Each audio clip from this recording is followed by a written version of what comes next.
3. Des langues semblables à des langues de feu leur apparurent, séparées les unes des autres, et se posèrent sur chacun d'eux. Verset 4. Et ils furent tous remplis du Saint-Esprit et se mirent à parler en d'autres langues, selon que l'Esprit leur donnait de s'exprimer. 1 Corinthiens chapitre 12.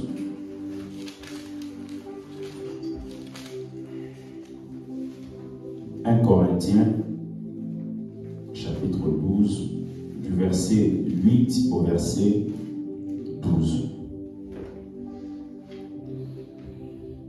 En effet, à l'un est donné par l'Esprit une parole de sagesse, à un autre une parole de connaissance, selon le même Esprit, à un autre la foi par le même Esprit, à un autre le don des guérisons par le même Esprit, à un autre le don d'opérer des miracles, à un autre la prophétie, à un autre le discernement des esprits, à un autre la diversité des langues, à un autre l'interprétation des langues. Un seul et même esprit opère toutes ces choses, les distribuant à chacun en particulier comme il veut.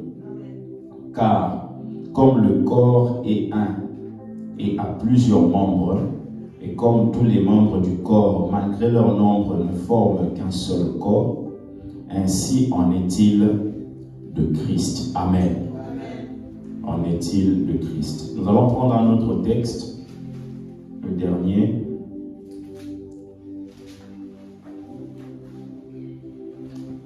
Galates chapitre 5, le verset 22.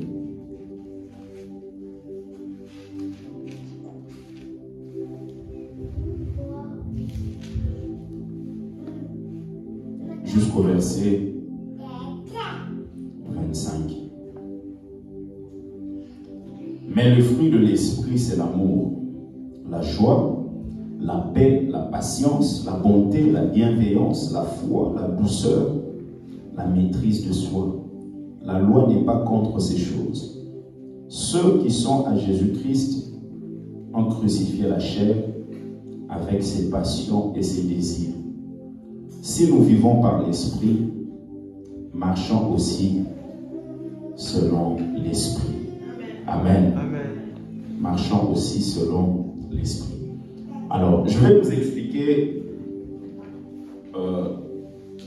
2, 3, 4 choses pour que nous puissions comprendre par rapport au thème.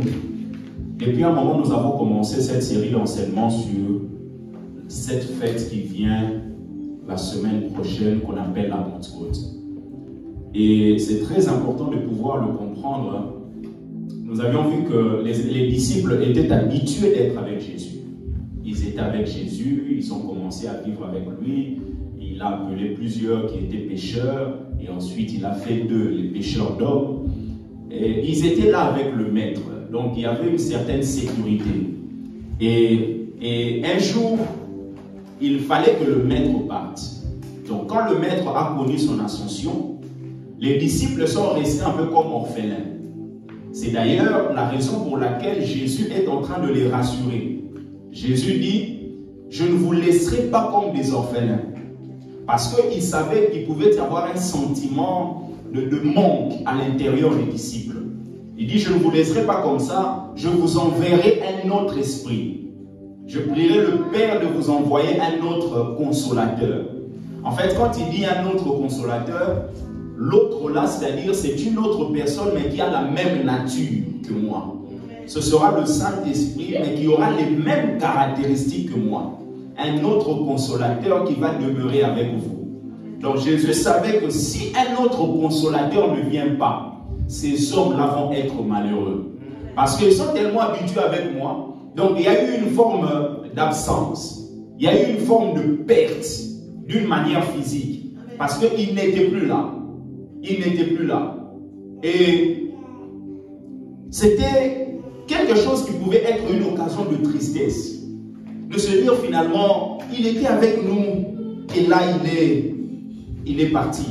Il pouvait même perdre le courage le courage de pouvoir aller chercher Dieu dans la chambre haute. Parce que la meilleure manière d'attendre la réalisation de la promesse, c'est de prier. C'est de vaquer à la prière. Jésus n'avait jamais dit aux disciples, attendez et priez. Il avait dit juste, attendez jusqu'à ce que vous serez revêtus de la puissance. Donc restez ici jusqu'à ce que vous allez vivre ce qu'ils ont vécu. Mais il n'a jamais dit restez prier. Mais eux-mêmes par la révélation, ils ont compris que la meilleure manière d'attendre la réalisation de ce que Dieu a promis, c'est de vaquer à la prière. En tant qu'Église, nous avons des promesses que Dieu nous lance. Nous avons des promesses que Dieu a faites. Nous avons des choses en tant qu'individus que Dieu a déclarées sur chacun de nous. Nous n'avons pas encore vu ça. Mais ce que nous devons faire avant que la réalisation ne vienne, c'est de vaquer à la prière. C'est de rester dans une attitude de prière. Ils pouvaient perdre le courage. Mais en perdant le courage, ils allaient perdre quoi? Ils allaient perdre l'événement qu'ils ont vécu, qui a constitué la naissance même de l'Église. Parce que s'ils étaient découragés, en disant non, le maître est parti, moi je reste chez moi, je vais à mon activité et tout ça, qu'est-ce qu'ils allaient faire? Ils allaient être en dehors de la chambre haute et ils n'allaient pas expérimenter ce qu'ils ont pu expérimenter parce qu'ils ont mis le découragement de côté. C'est la raison pour laquelle dans la vie, bien aimé, en tant qu'homme, en tant que femme, il ne faut jamais perdre ce qu'il vous reste à cause de ce que vous avez perdu. C'est-à-dire que humainement, ils avaient perdu Jésus. Bien que Jésus lui-même a dit, je serai avec vous jusqu'à la fin du temps. Mais physiquement, Jésus n'était plus là. Donc, ils pouvaient perdre le courage qu'ils avaient à cause de ce Jésus physiquement qui est parti. C'est la raison pour laquelle lorsque Jésus apprend la mort de Jean-Baptiste, dans la coutume juive, quand vous apprenez la mort comme ça, vous pouvez déchirer vos habits. Jésus, en apprenant la mort de Jean-Baptiste, il ne déchire pas ses habits. Pourquoi? Parce que Jésus venait de perdre Jean-Baptiste. Mais Jésus n'avait pas perdu ses habits. Donc il ne faut pas perdre ce que vous avez à cause de ce que vous avez perdu. Parce que s'il avait déchiré ses habits, la femme à la perte de sang allait toucher quoi? Vous voyez que la femme à la perte de sang, des années plus tard, des mois plus tard, a reçu la guérison parce que Jésus a refusé de perdre des choses qu'il avait à cause de Jean-Baptiste qu'il avait perdu. Je peux avoir perdu une relation, mais j'ai encore le souffle de vie. Je peux avoir perdu un travail, mais jamais je veux me suicider parce que la vie que j'ai vaut plus que le travail. C'est la raison pour laquelle la Bible déclare qu'un chien vivant vaut mieux qu'un lion qui est mort. Un chien vivant. Rappelez-vous de cet homme qui était en train de quitter Jérusalem pour aller à Jéricho. La Bible déclare qu'il a rencontré des brigands. Les brigands l'ont tabassé et l'ont laissé à demi-mort. La bonne nouvelle avec ça, c'est que demi-mort ne signifie pas mort. Ils l'ont laissé à demi-mort. Quelqu'un qui est à demi-mort sera toujours compté parmi les vivants. Quelqu'un qui est à demi-mort sera toujours compté comme des gens qui vivent sur un territoire. Et cet homme pouvait encore espérer. C'est la raison pour laquelle, bien-aimés, toi et moi, nous devons continuer à espérer. Ne jamais chercher la provision en dehors de Dieu. Quel que soit le projet qu'on peut avoir, ne cherchons pas la provision en dehors de Dieu. C'est exactement ce que Satan voulait faire avec Jésus. Quand il l'a emmené dans le désert, quand l'esprit l'a emmené dans le désert et quand il a été tenté par le diable. Et il a commencé à lui proposer des choses. Change ça en pain, change ça. Jésus avait faim. Mais la provision par rapport à la famine de Jésus ne devait jamais venir par la proposition de Satan. Quel que soit ce que tu peux vivre, bien-aimé, ça peut être difficile et compliqué. ne cherche jamais la provision chez Satan. Ne cherche jamais la provision chez Satan. La Pentecôte est un événement qui incarne quelque chose qu'on appelle la réception. Parce que le jour de la Pentecôte, il devait recevoir. Il devait recevoir. Et il y a quelque chose que nous devons comprendre, c'est que dans la vie, on ne peut jamais recevoir de Dieu aussi longtemps qu'on ne croit pas. Jamais. Donc le premier problème que l'homme est appelé à affronter, c'est l'incrédulité. Aussi longtemps que toi et moi, nous n'allons pas croire, bien aimé, nous n'allons jamais bénéficier des merveilles de Dieu. La Bible dit, si tu crois, tu verras la gloire du Seigneur. L'incrédulité. Mais deuxièmement, on ne peut pas croire aussi longtemps qu'on ne sait pas. Vous ne pouvez pas dire que vous croyez qu'Emmanuel Macron a gagné les présidentielles.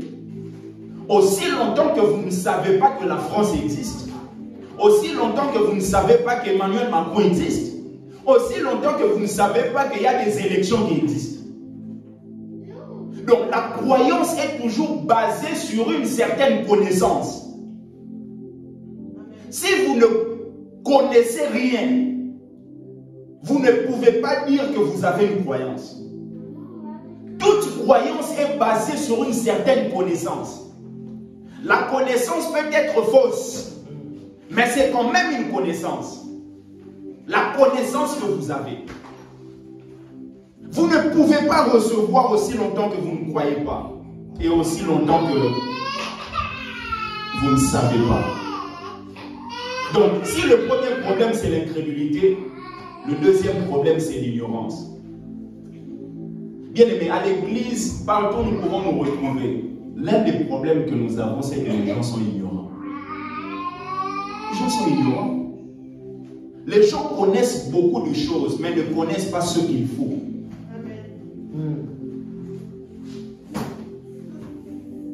Il dit, mon peuple est péri, faute de connaissance. Il s'agit de quelle connaissance? Il ne s'agit pas de la connaissance de savoir que Maglo existe. Il s'agit de la connaissance de Dieu. La Bible déclare dans le livre de Osée, chapitre 6, verset 6. J'aime la piété, l'holocauste, j'aime la connaissance plus que les sacrifices. La connaissance de Dieu. Connaître Dieu d'une manière intime. C'est ce que Dieu attend de chacun de nous.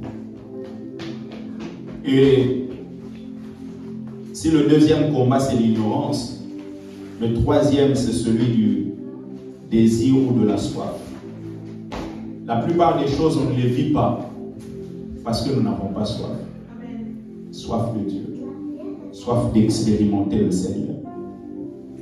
Soif d'expérimenter le Seigneur. La Pentecôte, nous avons vu que ça signifie 50e. Pourquoi? Parce que c'est célébré 50 jours après la Pâque. Et c'était une fête des prémices, de la récolte. On célébrait la récolte.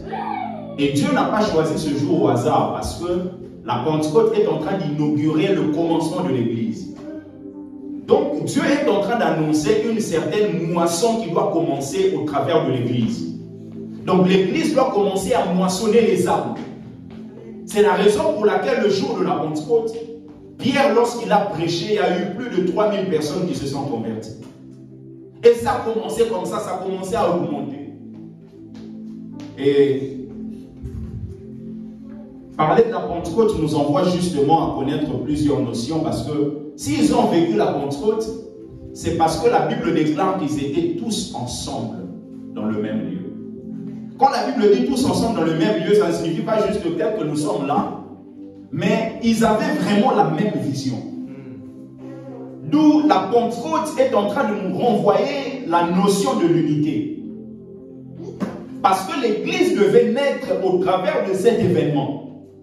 Donc cela nous enseigne que même dans nos vies personnelles, bien aimé, aucune chose, d'une manière très grande, ne peut pas voir le jour aussi longtemps qu'il n'y a pas l'unité.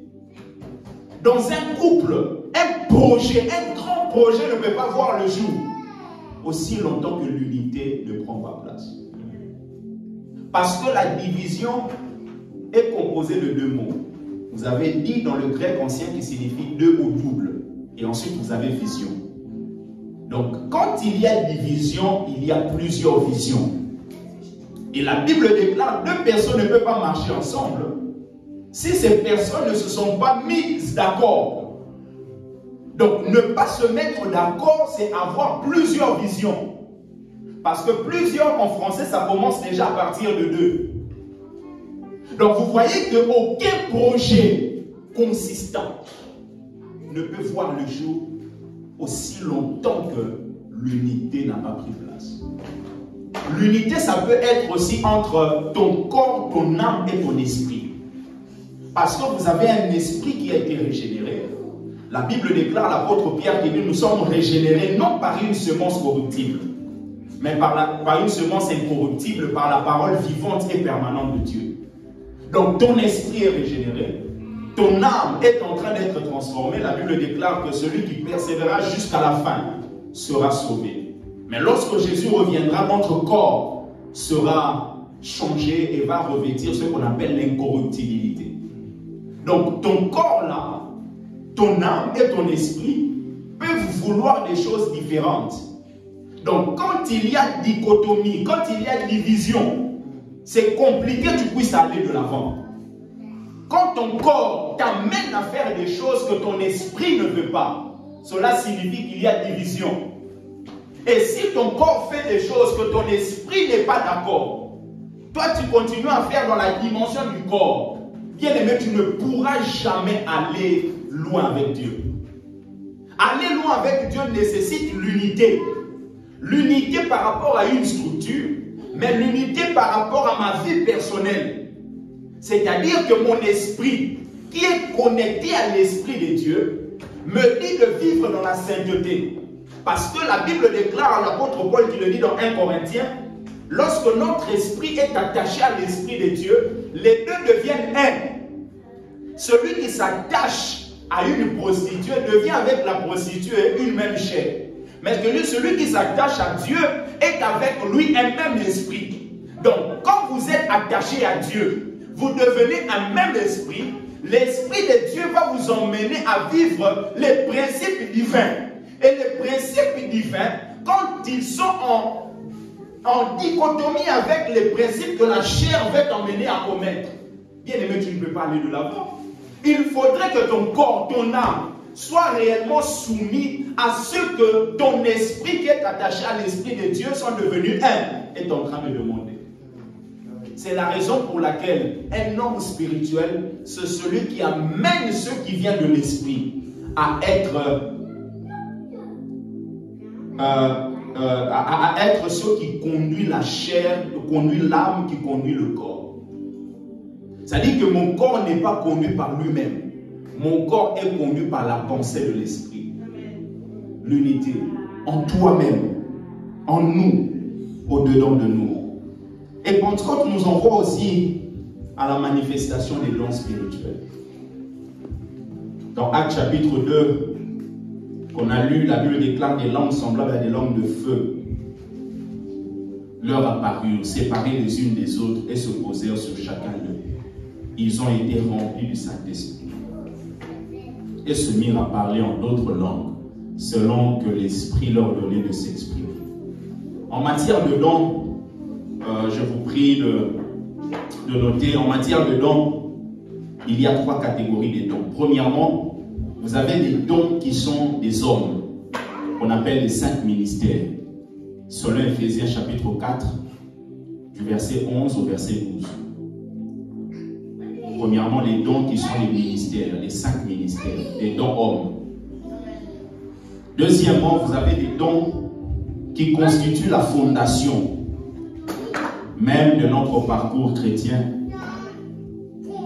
On retrouve ça dans Romains chapitre 12, du verset 4 au verset 8. Romains chapitre 12, du verset 4 au verset 8. La Bible nous parle, puisque nous avons des dons différents selon la grâce qui nous a été accordée, que celui qui a le don de prophétie l'exerce selon l'analogie de la foi, que celui qui est appelé au ministère s'attache à son ministère, que celui qui enseigne s'attache à son enseignement, celui qui exhorte à l'exhortation, que celui qui donne le fasse avec libéralité, que celui qui préside le fasse avec zèle, que celui qui pratique la miséricorde le fasse avec joie. Et après ça, vous avez justement ce qu'on appelle les dons, le don de l'esprit. Dans 1 Corinthiens chapitre 12, du verset 8 au verset 12 ou au verset 11. Alors, parmi les dons spirituels, il y a 3 catégories. Je vous prie de noter. Premièrement, nous avons des dons qui parlent. Des dons qui parlent. Ce sont des dons qu'on appelle des dons focaux. Et parmi les dons qui parlent, les dons focaux, vous avez la prophétie, vous avez la diversité des langues et vous avez l'interprétation des langues. Les dons qui parlent. C'est-à-dire, ça utilise la langue, ça utilise la bouche afin de pouvoir s'exprimer. Vous avez la prophétie, la diversité des langues et l'interprétation des langues. Et ensuite, nous avons des dons qui agissent. Les dons qui agissent. Ce sont des dons qu'on appelle des dons de puissance. Les dons de puissance, des dons qui agissent.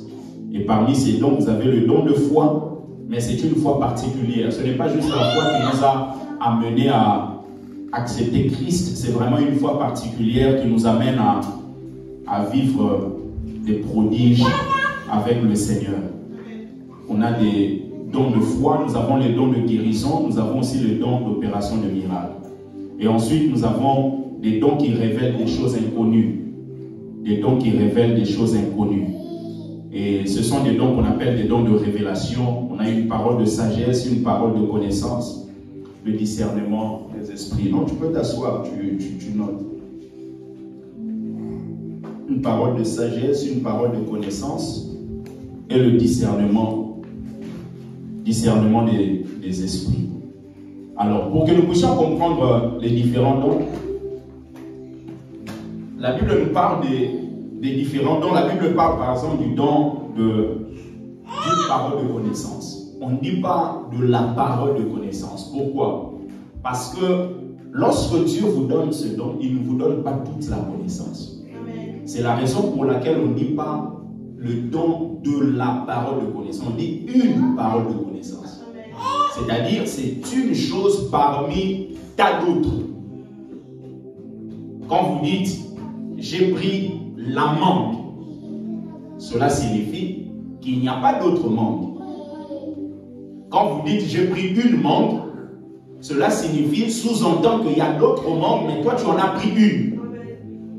Et quand la Bible déclare qu'il a donné aux uns une parole de connaissance, cela signifie que c'est une portion de connaissance dans toute la connaissance que Dieu a. Parce que Dieu est omniscient, omniprésent, omnipotent. Il est celui qui maîtrise toute la connaissance. Alors, dans toute la connaissance qu'il a, il peut faire grâce à quelqu'un de pouvoir lui donner une portion par rapport à un cas, par rapport à une situation particulière. C'est la raison pour laquelle, par exemple, Jésus, quand il est venu, Jésus a manifesté ce don lié à la parole de connaissance. C'est-à-dire qu'il a manifesté des paroles de connaissance. Par exemple, avec la femme, la Samaritaine. Et il est en train de parler comme ça, il dit, ok, appelle-moi ton mari. Dis, mais je n'ai pas dit, ok, voilà, tu avais comme ça, ce n'est pas ton mari. C'est-à-dire que c'est quelque chose que vous ne pouvez pas manifester si Dieu ne vous révèle pas. Une parole de connaissance, c'est une parole qui vient, qui n'est pas le fruit de la connaissance normale. Vous n'avez pas appris dans le journal, vous n'avez pas appris à la télé, mais Dieu vous donne ça pour que vous puissiez libérer sur la vie de quelqu'un d'autre.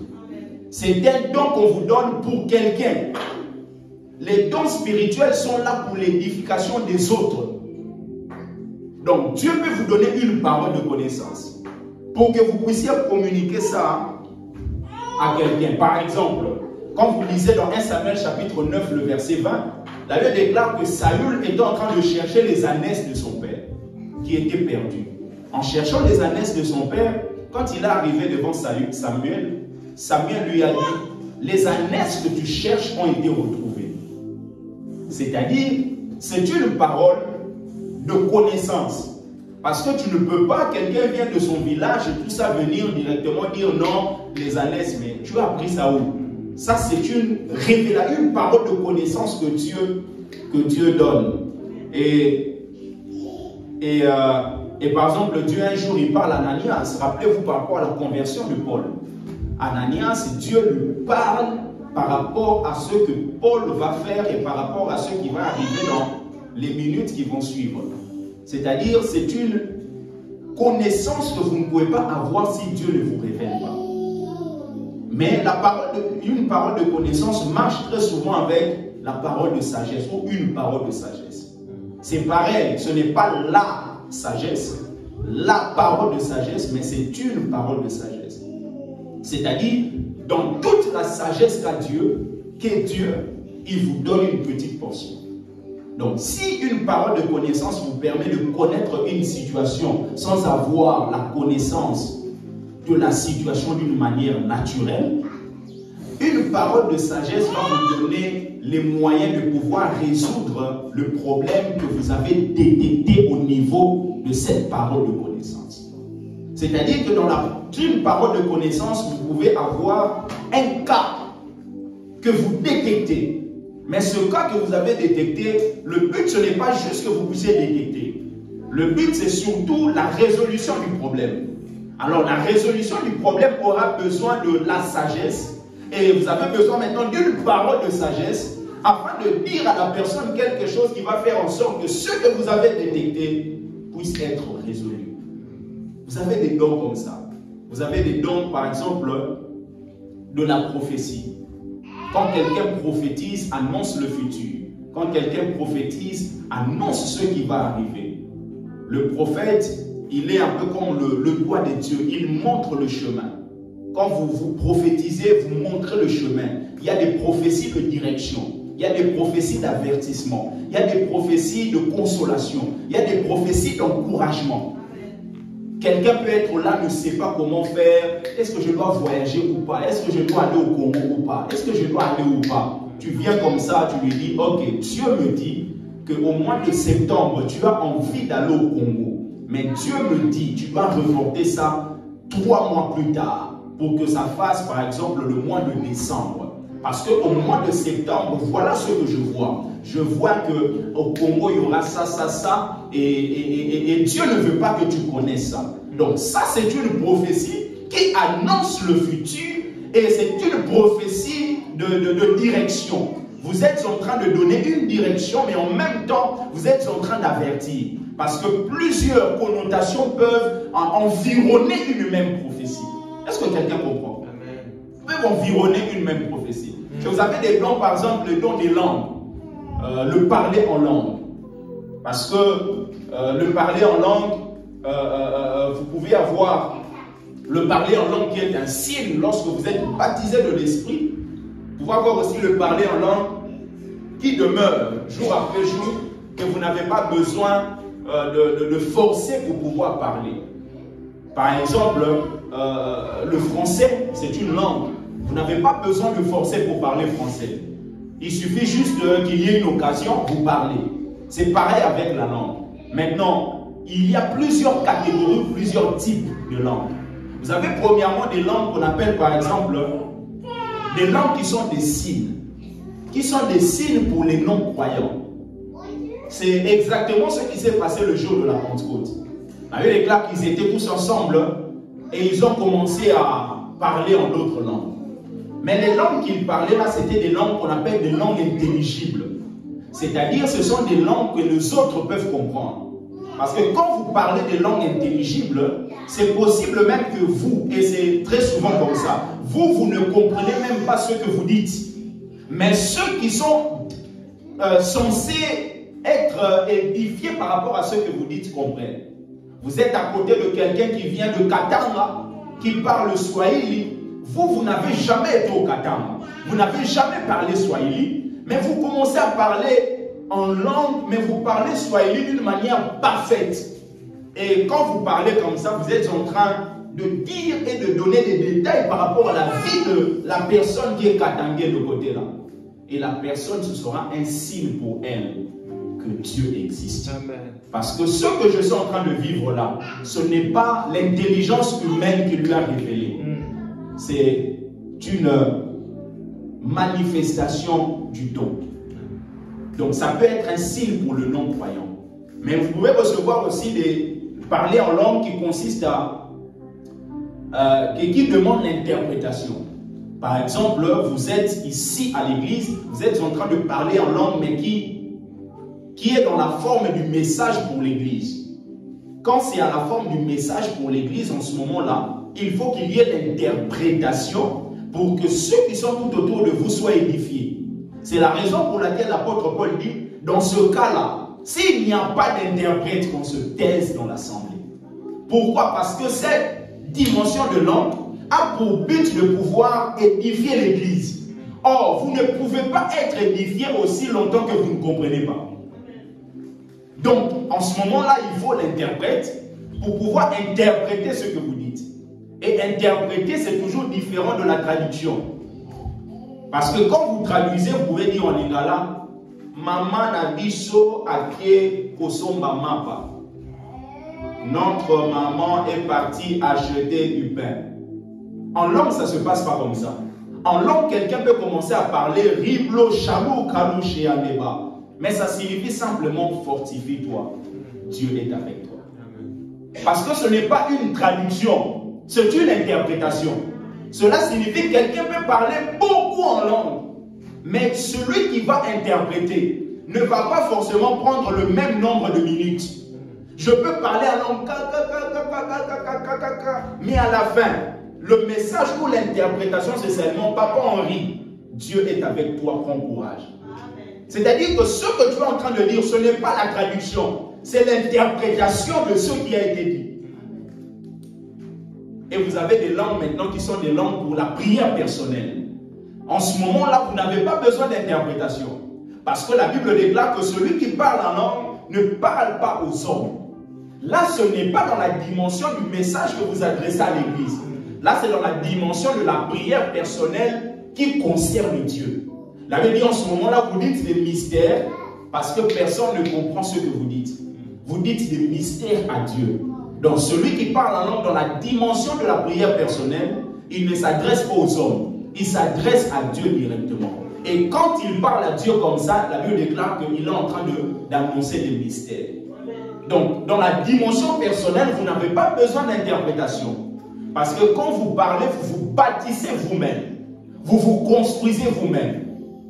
Celui qui parle en langue s'édifie lui-même. Le verbe édifier, c'est oikodomeo en grec, qui signifie construire un immeuble, ériger une tour. Donc, quand vous érigez une tour, c'est-à-dire que vous êtes en train de vous bâtir à l'intérieur. Vous êtes en train de vous fortifier à l'intérieur. Vous êtes en train de vous construire à l'intérieur. C'est la raison pour laquelle les dons spirituels sont très importants. Parce qu'il y a des moments de faiblesse qui arrivent dans la vie. Il y a des moments de doute qui arrivent dans la vie. Il y a des moments de questionnement qui arrivent dans la vie. Mais quand vous commencez à exercer ça, à l'intérieur de vous, il y a quelque chose qui est en train d'être bâti. Quelque chose qui est en train d'être bâti. Et vous avez des parleurs en langue qui peuvent être dans la dimension de l'intercession. La Bible déclare que nous ne savons pas ce qu'il nous convient de demander à Dieu. Mais le Saint-Esprit intercède pour nous par des soupirs inexprimables. Donc, comme je vous avais dit la fois passée, il y a des prérogatives. Vous avez le Père qui est un peu comme celui qui, le maître des opérations. Le Dieu créateur, Elohim. Vous avez le Fils qui donne des dons hommes. Éphésiens chapitre 4, il a donné les uns comme apôtres et tout ça. Et vous avez le Saint-Esprit qui donne des dons spirituels. Et la Bible déclare que le Saint-Esprit intercède pour nous, dans le livre de Romains, par des soupirs inexprimables. Cela signifie quoi? Cela signifie que je peux commencer à prier pour le frère Jason. Mais je ne connais pas d'une manière naturelle toute la situation que le frère Jason traverse. Et pendant que je suis en train de me dire, mais je dois aller dans quelle direction? Dans le parler en langue, Dieu peut vous emmener au travers de son esprit à pouvoir prier, des soupirs inutiles. C'est-à-dire que ça ne viendra pas de votre bouche, mais ça vient de l'intérieur. Vous êtes là, quand vous priez comme ça, vous ne savez pas que vous êtes en train de prier pour la situation précise que le frère Jason traverse.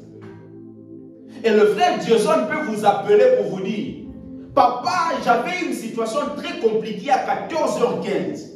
Mais finalement, à 14h16, il y a eu quelque chose qui s'est passé, il y a eu un déblocage. Et vous pouvez vous rendre compte que c'est à 14h15 que j'avais commencé à parler en langue. Sans le savoir, vous étiez en train d'intercéder pour quelqu'un qui connaissait un problème.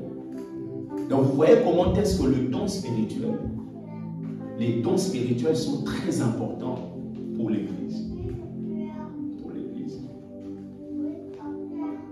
Très important. Vous avez des dons de révélation. La Bible dit: n'ajoutez pas foi à tout esprit. 1 Jean chapitre 4, le premier verset. N'ajoutez pas foi à tout esprit. N'ajoutez pas foi à tout esprit. Mais éprouvez les esprits pour savoir s'ils sont de Dieu.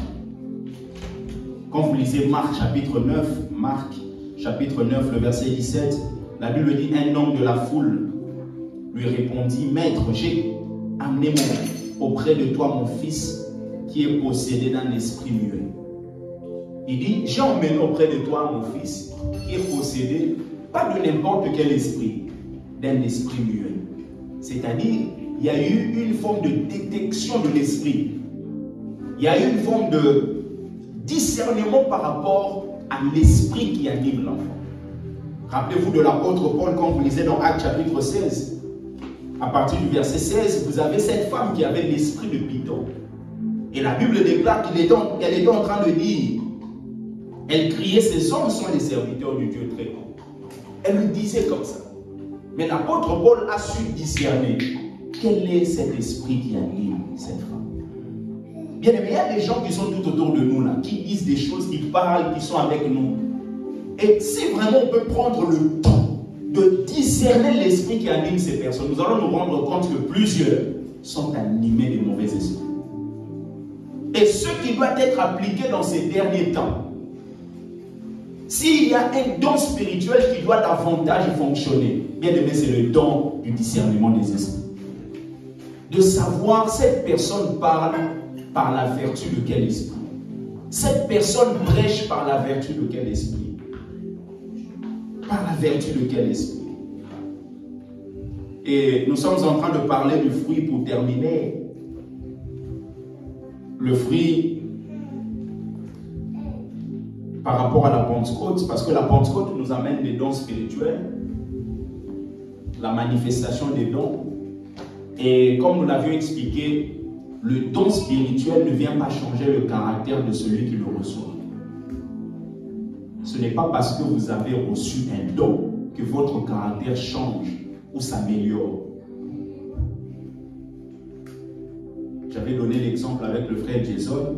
J'ai donné l'exemple, c'est-à-dire que vous avez quelqu'un qui gagne 1000 euros. Cette personne qui gagne 1000 euros est impoli, est colérique, est vantard, orgueilleux. Et vous venez, vous lui dites: ok, Dieu m'a mis à cœur de vous faire un don de 300 000 $, 300 000 euros. Pensez-vous que ce don de 300 000 euros va améliorer le comportement de cet homme? Non. Ça peut même l'emmener à vivre une forme de dégradation davantage. Il peut même sombrer encore dans l'orgueil pur. Parce que s'il a déjà 1000 euros, il est orgueilleux. Avec un don de 200 000 ou de 300 000 euros, il va commencer à se dire qu'il peut tout. C'est la raison pour laquelle lorsque vous voyez la manifestation de dons dans votre vie, il faut beaucoup prier pour votre cœur. Parce que votre cœur, c'est au travers de ça que vous pouvez connaître la perte ou connaître la longévité. Osias, quand il est devenu grand, la Bible déclare que son cœur l'a amené à se perdre. Salomon, quand il a reçu la sagesse, il a reçu des choses, c'est là qu'il est parti voir les femmes étrangères et la Bible déclare que son cœur n'était plus tout entier attaché à l'Éternel. Son cœur n'était plus tout entier attaché à l'Éternel. Tout entier.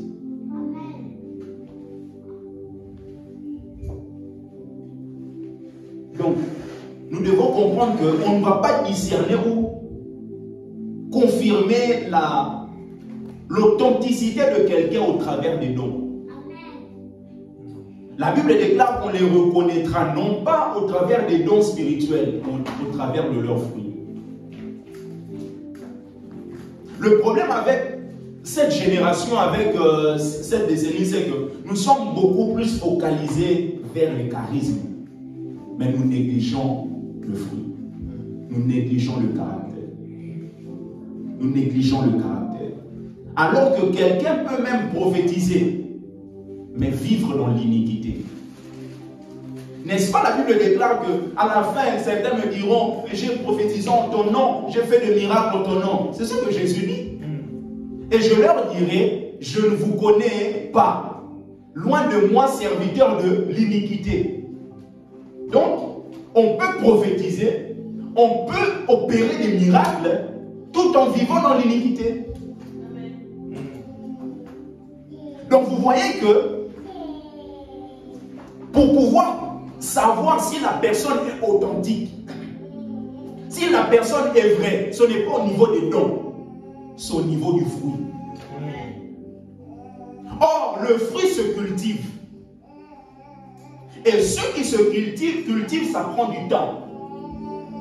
J'entends des gens dire, oh non, les chrétiens n'ont pas d'amour. Asseyez-vous un peu, réfléchissez. Quelqu'un peut avoir Dieu et ne pas avoir l'amour. Dieu lui-même est amour.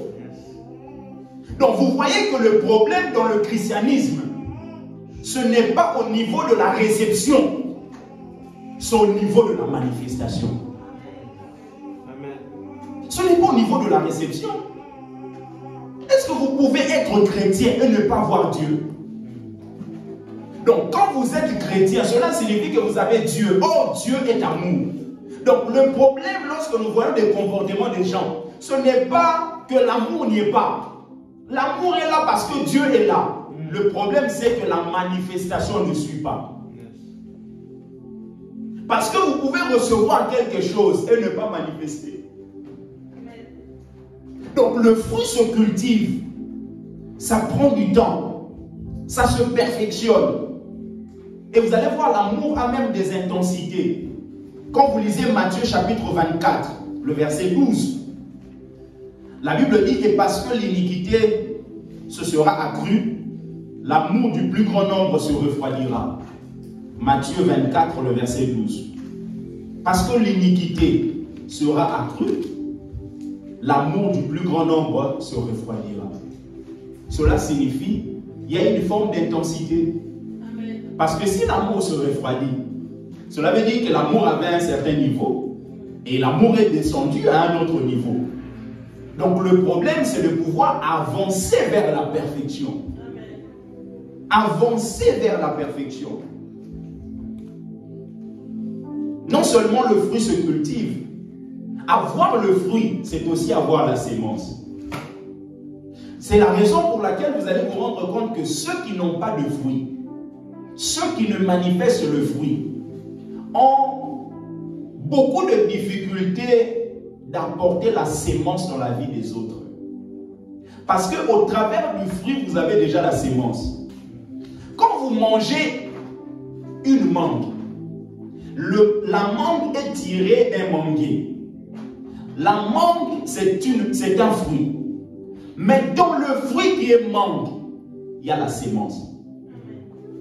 Donc en ayant le fruit, vous avez aussi la sémence qui peut faire en sorte que vous ayez un autre arbre et que cet autre arbre puisse produire aussi des mangues. C'est la raison pour laquelle, lorsque quelqu'un manifeste le fruit, cette personne a la capacité de reproduire des gens de la même nature que lui. Parce que c'est au travers du fruit qu'il y a la sémence. Et cette sémence ne peut pas produire un autre fruit si ce n'est que le fruit dans lequel il est sorti. C'est la raison pour laquelle, quand vous prenez ce texte de Genèse chapitre 1er, le verset 12, j'aimerais que nous lisions ça ensemble.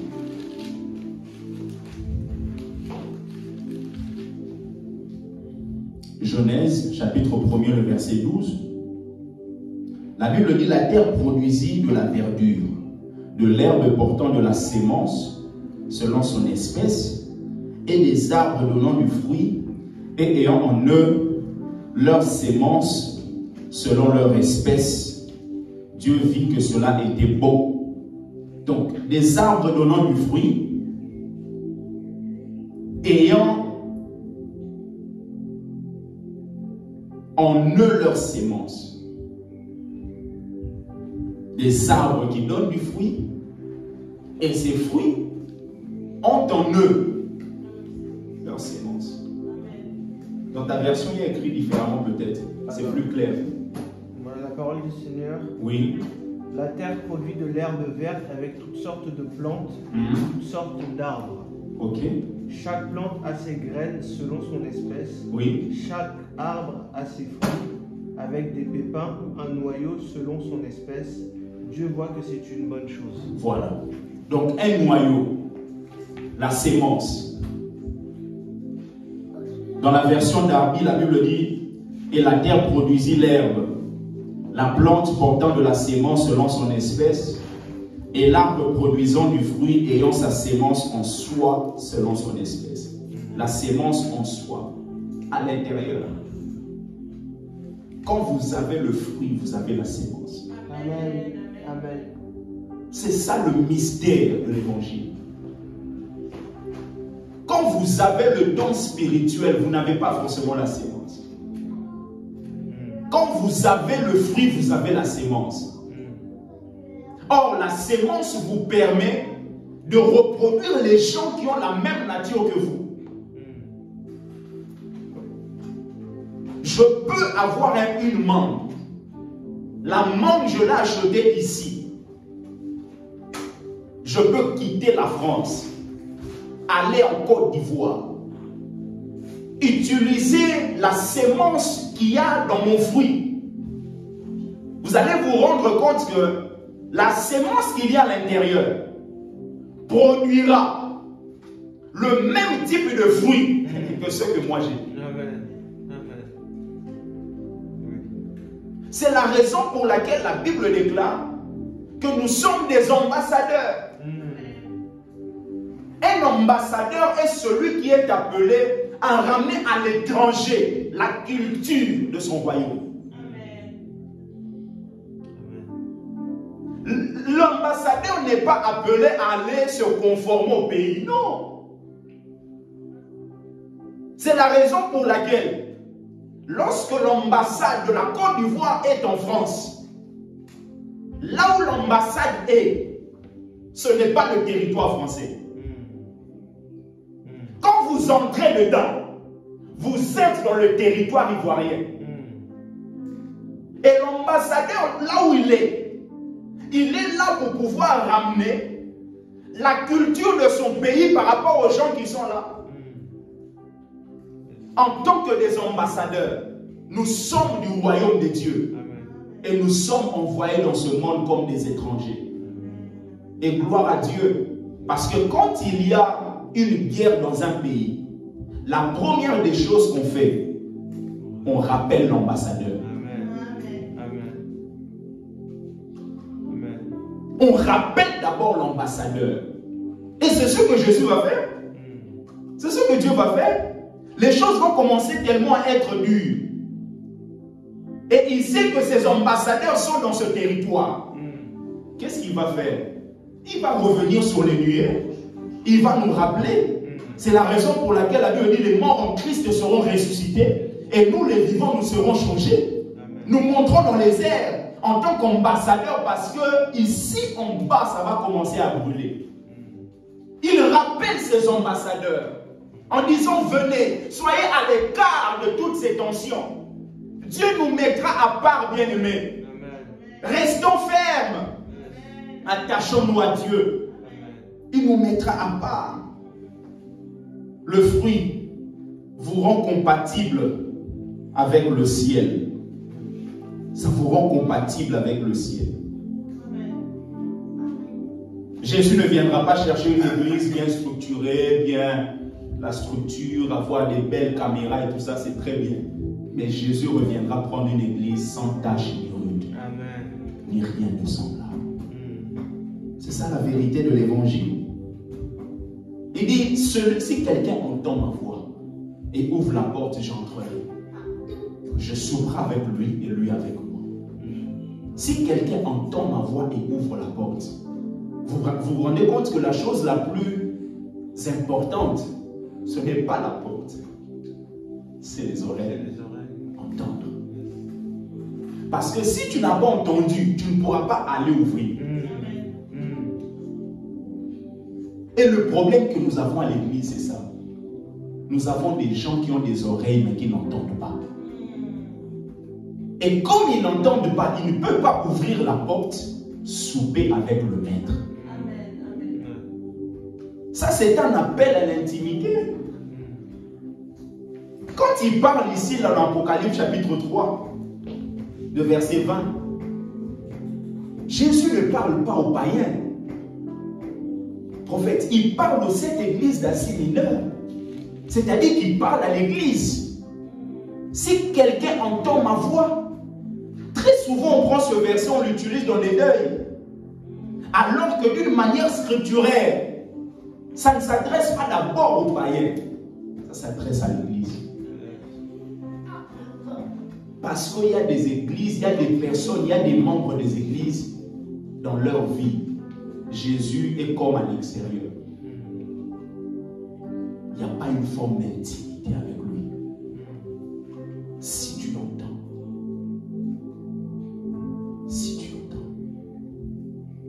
je souperai avec toi.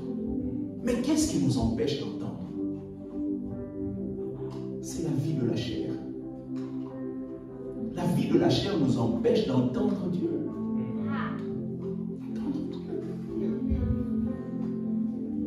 La vie de la chair. La vie de la chair. Regardez la vie de Lot. Lot, on lui dit de choisir et tout ça, il lève les yeux et... Lot, on t'a dit de choisir. Pourquoi tu ne pries pas? Parce que Lot est en train de mener une vie charnelle. Quand on a une vie charnelle, on ne consulte plus Dieu. C'est la raison pour laquelle dans l'Ancien Testament, Dieu dit ces enfants sont des rebelles parce qu'ils forment des projets sans me consulter. Ils prennent des résolutions sans mon aval. La chair, c'est-à-dire c'est l'absence de la sainteté. Les désirs de la chair sont contraires à ceux de l'esprit. Croyez-moi bien aimé, on ne pourra jamais être dans l'esprit et dans la chair en même temps. Parce que l'un chasse l'autre. Mais la sainteté là, pour terminer, il faudrait que nous comprenions ça. Vous avez 2 types de sainteté. Vous avez la sainteté qui est la sainteté de position. Et vous avez la sainteté qui est la sainteté liée à votre comportement, à votre manière de vivre. La sainteté par rapport à la position, c'est la position que Dieu vous a donnée en Christ. C'est par rapport à ce texte d'Éphésiens chapitre 1er, le verset 4. La Bible dit, en lui, Dieu nous a élus avant la fondation du monde. Il nous a élus pourquoi? Pour que nous soyons saints et irrépréhensibles devant lui. Donc, Dieu nous a élus avant la fondation du monde pour que nous soyons saints. Donc, l'élection de Dieu te donne une position de saint. Sans avoir fourni aucun effort, en tant que chrétien, tu es saint.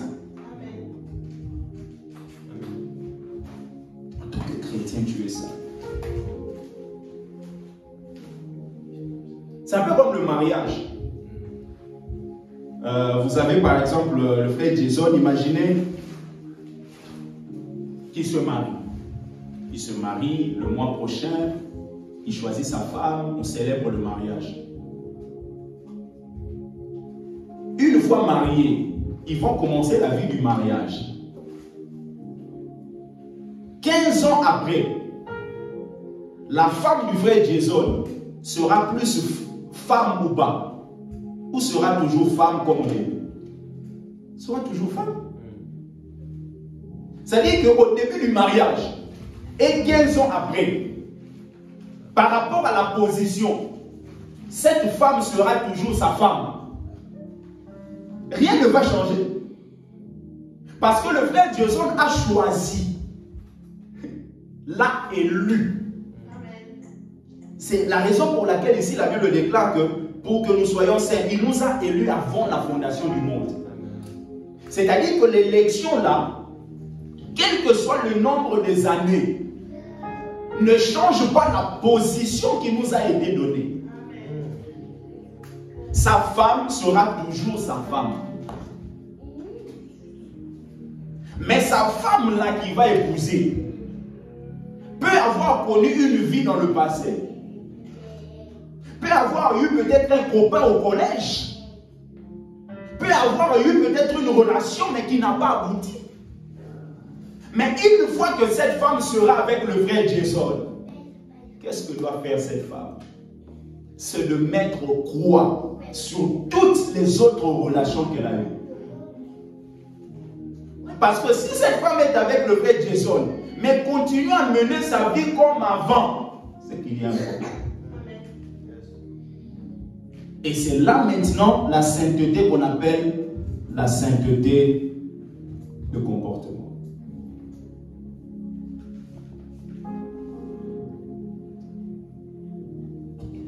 La femme qui a été choisie là n'a pas travaillé pour être plus femme qu'avant. Si le frère Jason commence à dire à sa femme, toi comme tu es là, il faut que tu fasses ça, ça, ça, pour que tu mérites la position de femme, pour que tu sois plus femme, la femme va regarder le frère Jason et dire, mais il y a un problème, je suis déjà ta femme. Je le suis. Le jour où le pasteur a prié pour nous, le jour où la mairie a déclaré, le jour où la famille s'est mise d'accord, depuis ce jour-là, tu es mon mari, je suis ta femme. Je n'ai rien à fournir pour mériter encore cette place. Vous comprenez ce que je dis, non? Mais la vie dans le mariage, il faudrait maintenant que la position soit en accord avec ses actions. D'où la sainteté qu'on appelle la sainteté de comportement. Elle doit marcher en fonction de la position ou de sa position de femme mariée. Parce que vous-même, si vous avez une femme, la femme vous aime, la femme vous apprécie, et votre femme vous dit, mais tu sais, moi je vais tout faire pour toi. D'ailleurs, aujourd'hui, j'ai prévu un cadeau pour toi, mais c'est à 15 h. Mais à midi, je vais aller dans un hôtel avec mon ex. On va rester juste pendant 1 heure, boire un peu, s'allonger, se reposer un peu. Vous-même, vous allez vous dire, mais il y a un problème. C'est-à-dire, nous n'avons pas tous la même notion du mariage. C'est la raison pour laquelle plusieurs personnes au milieu de nous là, on n'a pas la même notion de la relation que nous devons avoir avec Dieu. Et Dieu se pose des questions. Qui peut être fiancé d'une femme? Comme je vous ai dit, la femme dit, je vous aime, je vous apprécie et tout ça. Mais chaque mardi, permets-moi d'aller avec mon ex. Vous allez épouser une telle femme. Pourquoi Jésus reviendra prendre une telle femme?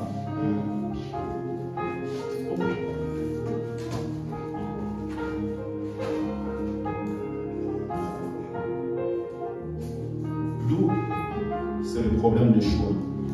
Nous devons faire un choix. Élie a dit au peuple d'Israël, jusqu'à quand clocherez-vous de deux côtés? Si Dieu est Dieu, suivez Dieu. Si Baal est Dieu, suivez Baal. Pourquoi vous vous battez? Pourquoi on se bat? Si Dieu est Dieu, bien aimé, suivons Dieu. Si Baal est Dieu, suivons Baal. Si pour toi ce que tu fais c'est bien là, continue. Il dit celui qui est saint se sanctifie davantage. Mais celui qui est souillé se suit davantage. Parce qu'il y a un moment dans la vie, on sait ce qui est mal, ce qui est bien. On ne peut pas faire semblant. La sainteté. Mais la sainteté de comportement, pour terminer, a besoin de recevoir la grâce de Dieu. La Bible dit, comme sa divine puissance nous a donné tout ce qui contribue à la vie et à la piété. 2 Pierre chapitre 1er, le verset 3. 2 Pierre chapitre 1er, le verset 3. Comme sa divine puissance nous a donné tout ce qui contribue à la vie et à la piété. Nous a donné ce qui contribue à la vie et à la piété. C'est l'image de la grâce de Dieu. La grâce de Dieu. La Bible dit rechercher la paix avec tous et la sanctification, sans laquelle personne ne verra le Seigneur. Veillez à ce que nul ne se prive de la grâce de Dieu. Donc vous comprenez qu'il y a des gens qui peuvent se priver de la grâce de Dieu. Parce que la grâce de Dieu, c'est la puissance qui n'est pas juste liée au salut. Et c'est ce que beaucoup ne comprennent pas. Ils prennent la grâce de Dieu juste dans la dimension salutaire. La grâce de Dieu, c'est la puissance nécessaire qui nous permet de vivre tel que Dieu veut. Parce qu'il y a la sanctification, la sainteté de position. Vous n'avez fourni aucun effort, mais il y a la sainteté de comportement. Dans cette sainteté de comportement, la Bible dit rechercher. Le verbe de rechercher, là, ça signifie fournissez des efforts. Mais fournissez des efforts, non pas dans le but d'accomplir des choses par rapport à vos efforts, mais par rapport à la quête que vous avez de vivre tel que Dieu demande. Et en disant au Saint-Esprit, en se reposant sur la grâce de Dieu, pour que tout soit facile. Parce que seule la grâce peut nous permettre de vivre selon les recommandations divines. Rechercher. La Pentecôte nous amène tout ça. Le but, c'est le fruit. Bien aimé, ici, là, une fois qu'on sort, il y a des gens qui sortent. Il y a des gens qui manifestent des caractéristiques de plusieurs choses. Mais vous ne pouvez pas faire de ces gens le même type de personne que Christ a fait de vous si vous n'avez pas de fruit. Parce que ces gens ont besoin de la sémence. Et la sémence, c'est dans le fruit. Que Dieu vous bénisse. Est-ce qu'on peut acclamer le Seigneur? On peut se mettre debout, nous allons prier. Est-ce qu'on peut rendre grâce à Dieu pour ce message, pour cette parole? Prions que quelqu'un dise à Dieu, Seigneur, merci pour ta parole, merci pour ta fidélité. Merci pour ce message. Merci pour ce message. Dis à Dieu que je sois mon esprit, mon âme, mon corps, marcher selon l'esprit. Prions au nom de Jésus. Éternel Dieu de gloire, merci.